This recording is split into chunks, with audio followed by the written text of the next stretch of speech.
ఈ వీడియో చూసిన ముందు మిగతా 3 పార్ట్స్ చూసి అప్పుడు ఈ వీడియో చూడండి, మీకు పూర్తిగా అర్థమవుతుంది. ఆమెను ఏ విధంగా కాపాడాలని హర్ష ఆలోచిస్తూ ఉండగా చుట్టుపక్కల అంతా ఒకసారి గమనించాడు.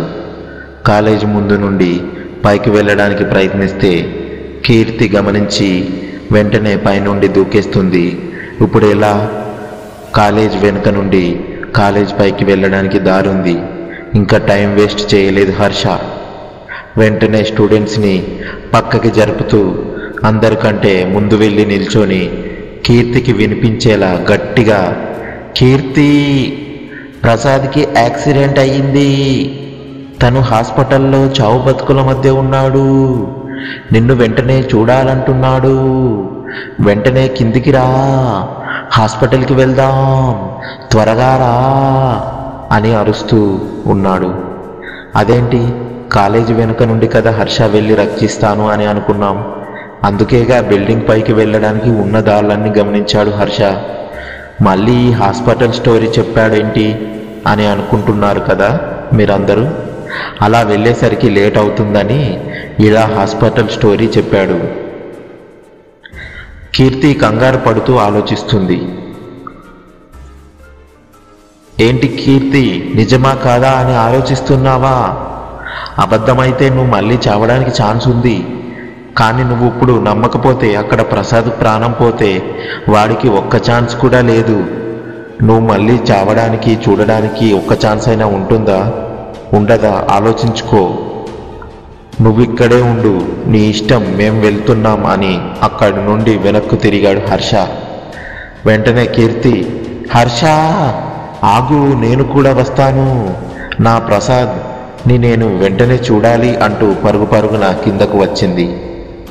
అప్పుడు కాలేజీ ప్రిన్సిపల్ టెన్షన్తో, చచ్చిపోయాను, కాలేజీ రీఓపెనింగ్ అయ్యి 4 రోజులు అవుతుంది, ఆ అమ్మాయి సూసైడ్ చేసుకుంటే కాలేజీకి ఇప్పుడుండే అడ్మిషన్స్ కూడా రావు, సమయానికి హర్ష వచ్చి ఎలాగోలా కాపాడాడు అని మనసులో అనుకుని మళ్ళీ ఇలాంటివి జరగకుండా ఉండాలంటే కాలేజ్ పైకి వెళ్ళడానికి ఉన్న తలుపులు మూసి తాళం వేస్తే సరి అనుకుని వెంటనే ఆ పని చేయమని వాచ్మెన్ రంగయ్యకి చెప్పాడు.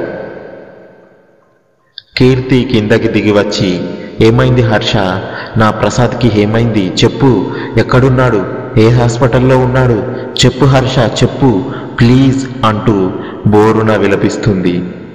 అది చూసి ప్రసాద్ని అంతలా ప్రేమిస్తుందా? ఎవరో తెలియని ఒక వ్యక్తిని ప్రేమిస్తే ఆ ప్రేమ కోసం ప్రాణం ఇచ్చేవారు కూడా ఉన్నారా? ఇంకా ఈ లోకంలో తను ప్రేమించిన వ్యక్తి బాధపడితే తట్టుకోలేరు.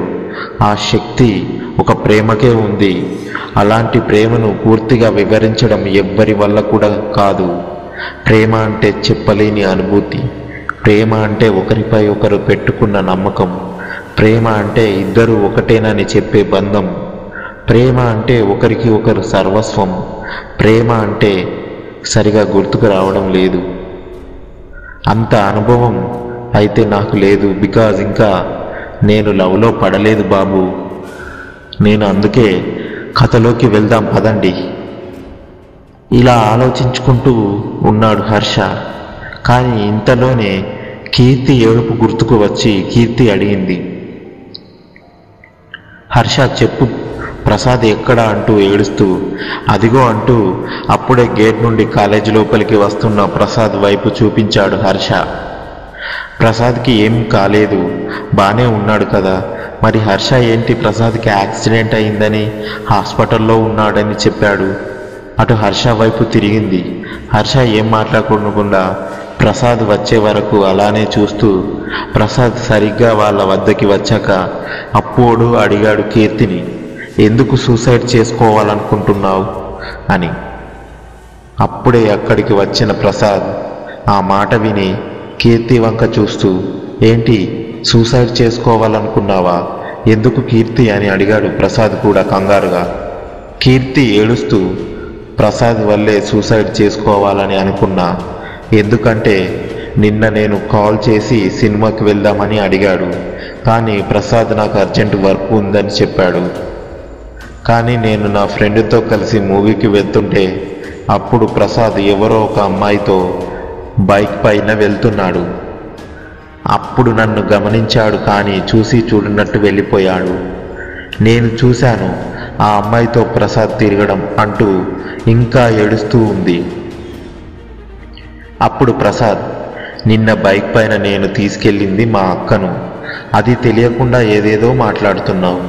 అప్పుడు మా అక్క ఉండగా నేను బైక్ ఆపి నీతో మాట్లాడితే తను ఏమనుకుంటుంది, అందుకే వెళ్ళిపోయాను. తర్వాత నీకు కాల్ చేస్తే లిఫ్ట్ చేయలేదు, మళ్ళీ నువ్వే చేస్తావనుకొని ఎదురు చూశాను, కానీ నువ్వు చేయలేదు. మెసేజ్ పెట్టాను కానీ రీప్లై ఇవ్వవు అన్నాడు ప్రసాద్. 5 సార్లు కాల్ చేశావు, ఒక 10 మెసేజ్లు పెట్టావు, నేను రెస్పాండ్ కాకపోతే మళ్ళీ చేయవా? నువ్వు మళ్ళీ చేస్తావని నేను ఎదురు చూశాను, కానీ నువ్వు ఇప్పటి వరకు కూడా చేయలేదు. అప్పుడు హర్ష అన్నాడు, మీకు మీ ఇద్దరు కూడా ఒకరంటే ఒకరికి చాలా ఇష్టం, కానీ అదొక్కటే ఉంటే సరిపోదు కీర్తి. దానితో పాటు ముందు ఉండాల్సింది నమ్మకం. అది లేకపోతే ఎంత ప్రేమ ఉన్నా కానీ అది నిజమైన ప్రేమగా అనిపించదు. నిన్న ప్రసాద్ వాళ్ళ అక్క రావడం నిజం, నేను కూడా కలిశాను వారింట్లో నిన్న. కానీ నువ్వు బయట చూసి ఎవరో అమ్మాయితో తిరుగుతున్నాడు అని ఆలోచించావు, కానీ ఆ అమ్మాయి ఎవరు ఏంటో అని ఆలోచించలేదు. ప్రసాద్, నువ్వు 2 సంవత్సరాల నుండి ప్రేమించుకుంటున్నారు, కానీ నీకు తనపైన నమ్మకం లేకుండా పోయింది. అదే ఉంటే నిన్న చూశాక అలా థింక్ చేయవు కీర్తి. తను కాల్ చేస్తాడని నువ్వు కాల్ చేస్తావని తను, ఇద్దరూ ఇలానే ఆలోచించారు, కానీ ఇద్దరిలో నేను కూడా చేస్తాను అని ఇద్దరు అనిపించలేదు. దాన్నే ఈగో అంటారు. దాన్ని చూపించకుండా ఒకరిపై ఒకరు నమ్మకం చూపించుకుంటే మీ వద్ద ప్రేమ ఉండేది. అయినా ఇప్పుడు లేదని చెప్పడం లేదు. ఇందాక ప్రసాద్కి యాక్సిడెంట్ జరిగింది అనగానే కిందకు వచ్చావు, అది ప్రేమ అంటే. ఒకరోజు నీకు ఒంట్లో బాలేదని తెలిసిన రోజు వీడు చాలా ఫీల్ అయ్యి బాధపడ్డాడు. చూడు, అది ప్రేమంటే. కానీ మధ్యలో ఈగో ఉండి నమ్మకం లేక దూరమయ్యేదే ప్రేమ. ఒకటి చెప్తాను, గుర్తుపెట్టుకోండి. ఇద్దరు మనుషుల మధ్య ఈగో చిన్న గుమ్మం లాంటిది. ఎవరో ఒకరు తల వంచుకుంటేనే అవతలి వారిని చేరుకుంటారు. 5 days బ్యాక్ ఎక్కడో చదివినట్టు గుర్తు, కథలో సీన్లో సెట్ అయింది కదా అని వాడా. వాళ్ళకి జ్ఞానోదయమైంది. వాళ్ళు అనుకుంటూ ఒకరికొకరు సారీ చెప్పుకొని ఇప్పుడే మూవీకి వెళ్దాం పద అంటూ కీర్తిని తీసుకొని వెళ్ళిపోయాడు ప్రసాద్. అక్కడే ఇదంతా గమనించిన ఆ అమ్మాయి తన ఫ్రెండ్ రమ్య, ఇతని పేరు హర్ష, ఈ కాలేజీలోనే అంటూ రమ్య ఆ అమ్మాయి లోపలికి వెళ్తున్న హర్షని సమీపించి, హర్ష గారు ఒక్క నిమిషం అంటూ తన వద్దకి వెళ్ళారు ఇద్దరు. ఆ అమ్మాయిని సూసైడ్ చేసుకోకుండా కాపాడి వాళ్ళిద్దరిని కలిపారు. నిజంగా మీరు గ్రేట్ అండి అంది ఆ అమ్మాయి. థ్యాంక్స్ అండి, కానీ తనని కాపాడినందుకు గ్రేట్ ఎందుకండి? ఒక మనిషి ఈ భూమి మీద బ్రతికేందుకున్న ఆ జీవితాన్ని ఆనందంగా గడపడానికి హక్కు ఉంది, కానీ అర్ధాంతరంగా చనిపోయే హక్కు లేదు ఎవరికి. ఇలా చిన్న చిన్న విషయాలకు కూడా ఉన్న ఒక్క జీవితం అంతం చేసుకోవడం ఎందుకండి? మనమే ఇలా ప్రతి చిన్న విషయానికి సూసైడ్నే శరణ్యం అని అయితే ఇంకా ఎవరు మిగులుతారు ఈ భూమి మీద? అందరికీ కష్టాలుంటాయి, కానీ వాటన్నింటిని జయించిన వారే తన జీవితంలో హీరో అవుతారు. వాటిని కూడా తట్టుకోలేక ఇలా ఆత్మహత్యలు చేసుకుంటే అదే జీవితంలో జీరో అవుతాడు. నాకు అడుగుతాను, అక్కడ దేశ సరిహద్దుల్లో మన అందరి ప్రాణాలను కాపాడడానికి మన సైనికులు ప్రాణాలు అర్పిస్తుంటే ఇక్కడేమో మనం కొవ్వెక్కి ఆత్మహత్యలు చేసుకోవడం, హత్యలు చేయడం ఏంటండి ఇది? మరి పైశాచికత్వం కాకపోతే? రమ్య ఆ అమ్మాయికి వినిపించేలా, చూస్తుంటే చాలా మంచి మనిషిలా ఉన్నాడే, నాకు చాలా నచ్చాడు. ఇంట్లో ఎలాగూ నాకు పెళ్లి చేద్దామని అనుకుంటున్నారు. ఎవరో తెలిసిన వాడిని తెలియని వాడిని చేసుకునేదానికన్నా ఇలాంటి హ్యాండ్సమ్ని చేసుకుంటే ఇలాంటి మంచి మనిషి చేసుకుంటే జీవితాంతం చాలా బాగుంటుంది. కానీ మా ఇంట్లో క్యాస్ట్ ఫీలింగ్ ఉంటాయి. నువ్వే ఎలాగాలో అతనికి ఈ విషయం చెప్పి అడగవే ప్లీజ్ అంటూ ఆ అమ్మాయిని అడగడం మొదలుపెట్టింది.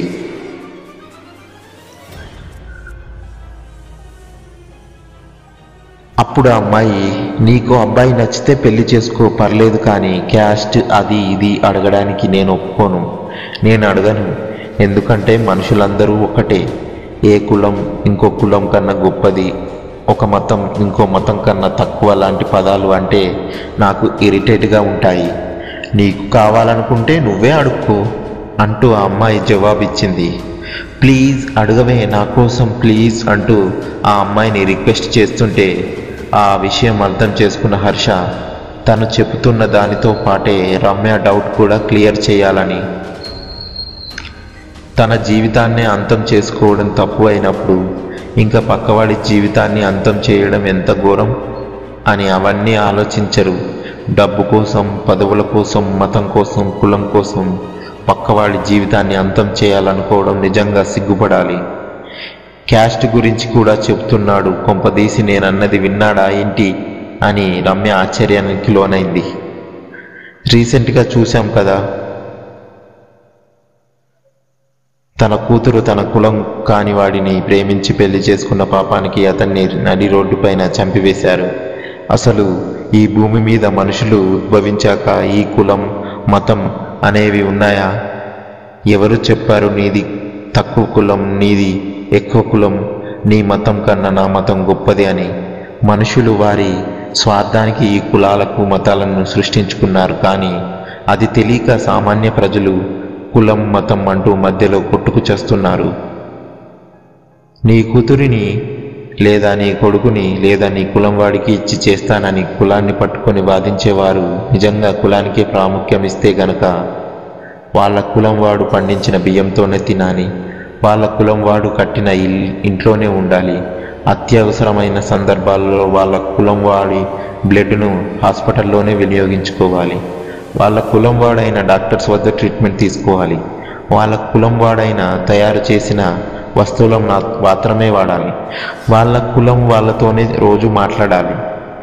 ఇన్నింటిలో ఒక్క పనైనా పక్కవాడి మీద ఆధారపడకపోతే ఏ ఒక్క చిన్న పని కూడా జరగదు. ఇన్ని విషయాల్లో గుర్తుకు రాని కులం మతం ప్రేమ పెళ్లిళ్లలో మాత్రం గుర్తుకు వస్తుంది. భారతదేశం నా మాతృభూమి. ఎక్కడ భూమి కబ్జా చేద్దామా? భారతీయులందరూ నా సహోదరులు, నా ఇంట్లో వారు తప్పించి ఎవరూ కాదు. భారతీయులందరూ ఒక్కటే. నా కులం నా మతం వాళ్ళే నా వాళ్ళు. రాజ్యాంగంలో అలా ఉంటే స్వార్థం కోసం ప్రస్తుతం ఇలా చేస్తున్నారు. ఎంత అభివృద్ధి చెందుతుందో. కులం మతం గురించి కథలో వచ్చింది కాబట్టే ప్రస్తావించాను, కానీ ఏ కులం ఏ మతం తక్కువ చేసి కాదు. ఎవరికైనా ఇందులో అభ్యంతరాలుంటే పదాలుంటే మన్నించండి అని హర్ష చెప్పడం కాగానే రమ్య కళ్ళలో నీళ్లు తిరిగాయి. నేను ఇంత చదువుకొని కూడా ఇంకా ఈ కులాలు మతాల గురించి అని నేను చదివిన చదువు నా సంస్కారానికి అర్థం లేదు అంటూ సారీ హర్షవర్ధన్ గారు నన్ను క్షమించండి అని అనగానే, అయ్యయ్యో దానికి ఎందుకండి క్షమాపణలు, ఇప్పుడు మీరు అలా ఆలోచించారని నాకు మీపైన కోపం ఎప్పటికిలా వస్తుంది అనుకోకండి. ఇప్పటి వరకు నేను చెప్పిన వాటికి అర్థమే ఉండదు.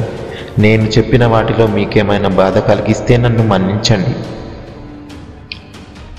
ఇంత బాగా చెప్పారు, మీరు చెప్పింది అక్షరాల నిజం, దాన్ని తప్పుపడితే అర్థమే లేదు అని అంటూ ఆ అమ్మాయి వంక చూసేసరికి ఆ అమ్మాయి హర్షని అలాగే తదేకంగా చూస్తూ తనలో తానే ఏదో ఆలోచించుకుంటూ ఉంది. ఏం ఆలోచిస్తుంది తను అని రమ్య ఆలోచిస్తుంది. రమ్య ఏం ఆలోచిస్తుందని అని హర్ష ఆలోచిస్తున్నాడు. హర్ష ఏం ఆలోచిస్తున్నాడని నేను ఆలోచించి రాయాలి. నేనేం రాస్తానా అని మీరు ఆలోచిస్తున్నారు. కాసేపు ఈ ఆలోచనలు పక్కన పెడితే ఆ అమ్మాయి హర్షని చూస్తూ ఏం ఆలోచిస్తుందో చూద్దాం. ఆ అమ్మాయి హర్ష వంక చూస్తూ, ఇతను కూడా నాకున్న ఆలోచనలే ఉన్నాయి, ఎందుకో హర్ష తన మనసుకు దగ్గరైన భావన కలిగింది ఆ అమ్మాయికి. వెంటనే అవును, మనం ఇప్పటి వరకు పరిచయం కూడా చేసుకోలేదు, మాటల్లో పడి అని హర్ష వంక చూస్తూ హాయ్ హర్ష, ఐ యామ్ తులసి అని హలో చేస్తూ చేయి చాచింది. ఐ యామ్ రమ్య, మేమిద్దరం క్లోజ్ ఫ్రెండ్స్ అని అంది Ramya. Nice to meet you అన్నాడు హర్ష. యాక్చువల్లీ తులసి గారు నాకు ముందే తెలుసు. కాలేజ్ మొదటి రోజు ఏర్పాటు చేసిన ఫంక్షన్లో మీ స్పీచ్ విన్నాను, చాలా బాగా మాట్లాడారు అన్నాడు హర్ష. ఇప్పుడు మీరు చెప్పిన వాటికంటే గొప్పేం కాదులేండి అంటూ చిరునవ్వు నవ్వుతుంది తులసి. మనం మాట్లాడుతూ టైంని మర్చిపోయాము, లంచ్ టైం అయింది చూసారా అన్నాడు హర్ష. అయ్యో చూడనే లేదు, మీతో మాట్లాడుతుంటే నాకు టైం తెలియడం లేదు అంది తులసి. నాకు కూడా అన్నాడు హర్ష. పదండి, ఎలాగో లంచ్ టైం అయింది, ఏదైనా రెస్టారెంట్కి వెళ్ళి లంచ్ చేస్తూ మాట్లాడుకుందాం అని అనగానే నో చెప్పాలని అనిపించలేదు తులసికి. ఇంకేం, ముగ్గురు కలిసి రెస్టారెంట్కి లంచ్ చేసి కాసేపు మాట్లాడుకొని సాయంత్రం ఎవరింటికి వారు బయలుదేరారు.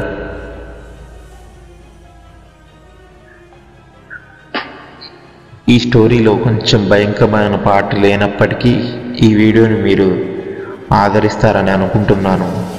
అసలు వాళ్ళ లవ్ స్టోరీ ఏ విధంగా జరిగిందని మీకు చెప్పాలనేదే ఈ పార్ట్ యొక్క ఉద్దేశం.